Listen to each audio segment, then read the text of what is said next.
Hello guys! Tara samahan niyo ako. Magbalat tayo nitong eggplant. Ayan. Ang tawag sa gagawin ko guys ay shekel mashi. Ayan. So i-alternate lang natin yung pag-peel ng kanyang skin. Siyempre, iprito natin yan guys.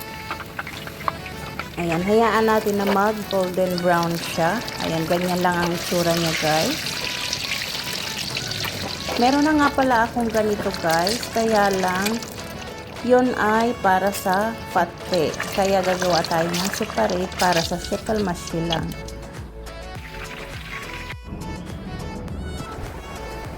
Ayan guys, magluluto tayo ng meat. Ayan, ground beef. Ipapalaman natin siya sa eggplant. Ayan, ang tawag dito sa Lebanon ay shekel mashi.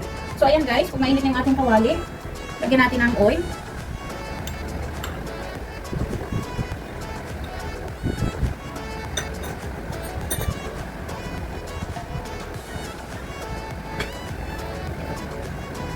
Siyempre, ilagay natin yung onion. Ayan. 4 na onion dito, guys.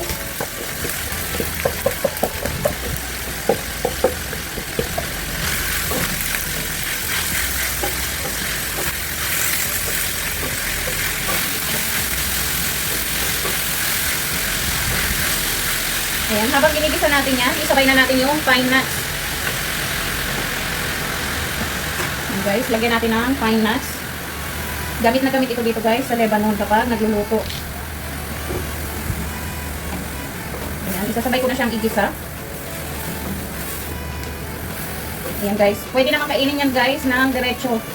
Kainin nyo ng hilaw, walang problema guys, kasi nuts naman siya. Kung gusto nyo namang i-roasted siya or sangag, ayan, pwede, mas masarap guys.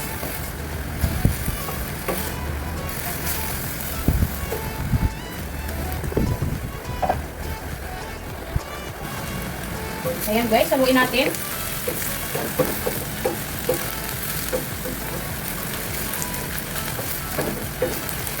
Ayan, so okay na yung onion niya guys. Pero kung gusto nyo na mas ano pa siya, mas maluto pa ng todo, ayan, pwede naman.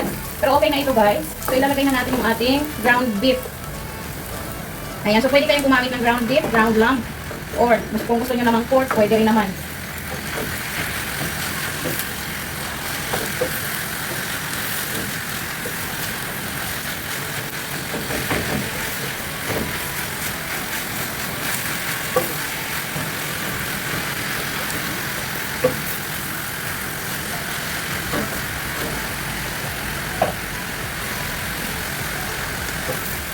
Guys, so 2 sandok na ang gagamitin ko.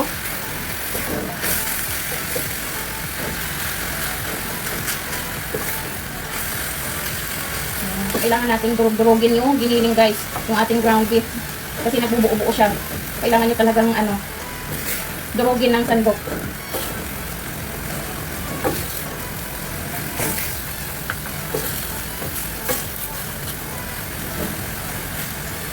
Ayan, kung napapansin nyo guys, pare-pareho lang yung luto ng pangkalaman na meat. Ayan. Pag sinabing mashi, stuff yun guys. Stuff. Ilalagay sa loob ng vegetable. Pare-pareho lang yung way ng pagluto. Ayan. So, i-adjust nyo lang naman sa ingredients. Depende kung gaano karami yung inyong meat. Ayan. So, ito, half kilo lang ito guys. Half kilo na ground beef.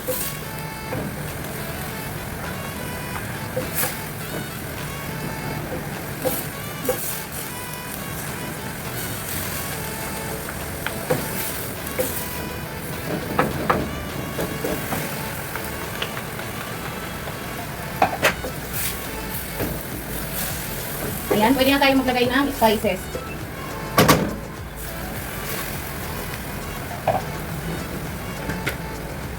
So, lagyan natin ng salt. Ayan, 2 teaspoon ang ilagay ko guys. Kayo na mag-adjust, depende sa panglasa nyo. Cinnamon powder, 3 teaspoon.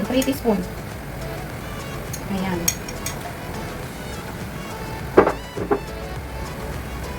1/2 teaspoon sweet pepper. Ayan, konting nutmeg powder guys. 1/4 lang yan. Yan, ayaw ko siya masyadong damihan ng nutmeg guys kasi mapakla pag naparami. Pero kung sa white sauce nyo ilalagay yung nutmeg ay masarap guys kahit marami.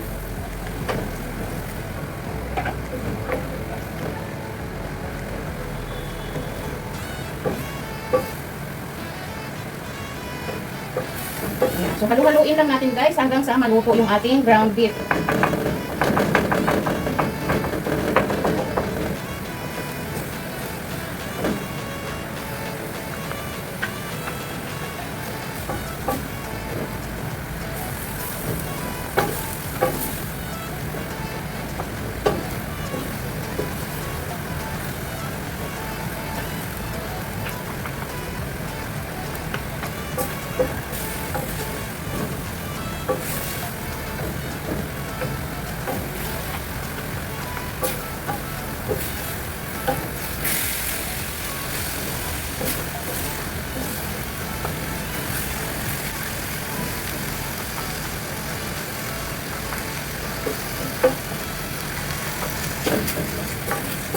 Ayan, pagkatapos nito guys, gumawa naman tayo ng tomato sauce.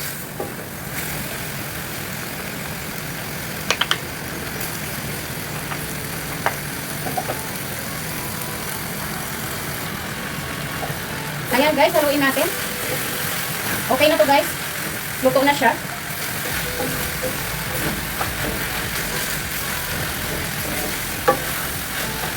Ayan, set aside muna natin. At gumawa na tayo ng tomato sauce. Ayan guys, naglagay na ako dito ng tubig. Ayan, papakuluan natin yan. Ayan, so mahigit 1 liter ito guys. Tansyahin nyo na lang pag kayo na ang magluluto. So ayan, hayaan muna natin kumulo siya guys. Mamaya ilalagay natin yung tomato sauce or tomato paste. Ayan guys, kumukulo na yung ating tubig. Ayan, pahinaan muna natin. Maglalagay tayo guys ng strained tomatoes. Ayan, ito yung tomato sauce na ginagamit ko. Pero kung gusto nyo ng tomato paste, ayan, pwede naman. Kumuha tayo ng sandok guys. Ayan, ilagay natin. Ayan, 500 grams ito guys.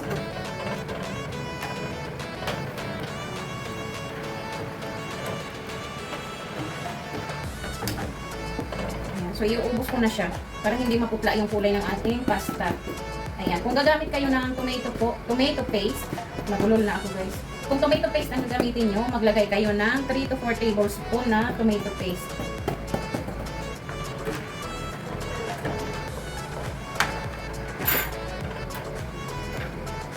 Ayan. Lagyan natin ng salt. 2 teaspoon. Tapos, tikman nyo muna guys kung okay na sa inyo ang alat. Kung matabang para sa inyo ay dagdagan nyo na lang. Ayan. 1 tablespoon sugar. At syempre maglalagay ako ng black pepper guys. Masarap pag may black pepper. Ayan. Half teaspoon lang ito guys kasi maliit lang yung kanyang spoon. Ito yung 1 teaspoon.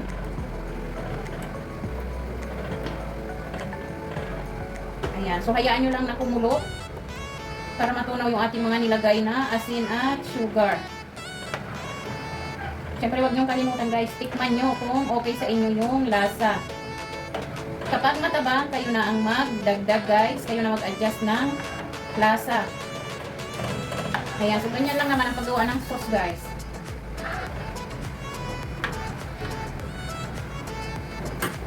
Ayan, so titikman ko siya para makasigurado kung tama yung alat o kailangan natin magdagdag.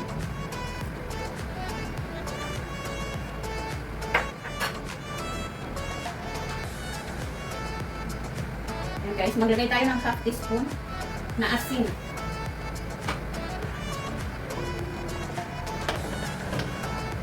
Ayan. Pero kung ang meat na ilalagay nyo guys, yung ground beef na ginisa, siguraduhin nyo na hindi maalat.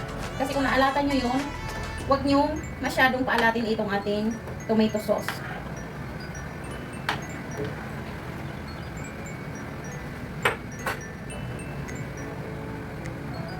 Ayan, so ganyan lang ang paggawa guys ng tomato sauce niya.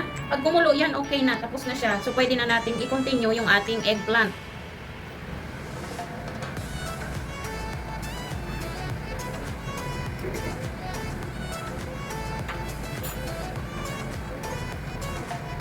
So ayan guys, kumukulo-kulo na siya.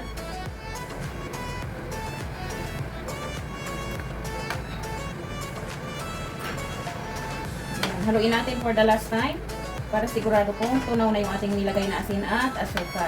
So ayan, wala naman na ako guys na nararamdaman na ano sa loob. Ayan, so okay na yan.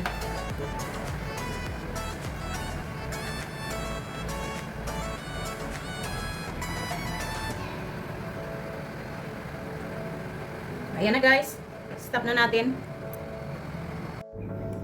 Ayan guys, ito na yung naprito natin. Ayan lahat.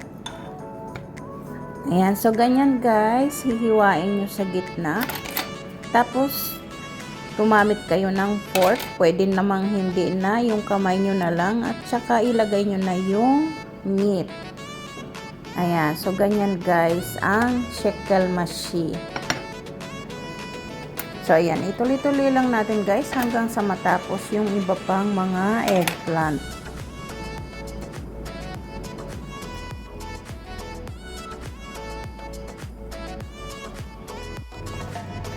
Ayan, kapag nalagyan na lahat, mag-ready tayo ng Pyrex. Ayan. So, ilagay natin dyan lahat yung ating eggplant, guys. Ayan po yung Pyrex na pwedeng ilagay sa oven. Ayan. Hindi siya mababasag kapag inilagay nyo sa oven, guys.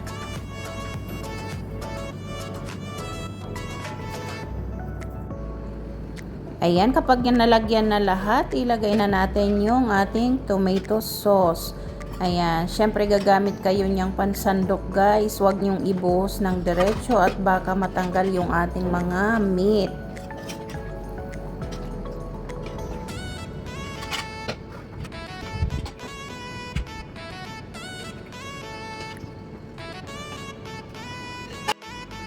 Kapag nalagyan na lahat guys, ayan, i-oven na natin. So ayan, ganyan lang naman guys ang pagluluto ng shekel mashi. Kapag nakita nyo na kumonti na yung sauce niya at medyo lumapot, luto na yan guys. So ganyan lang po. Maraming salamat.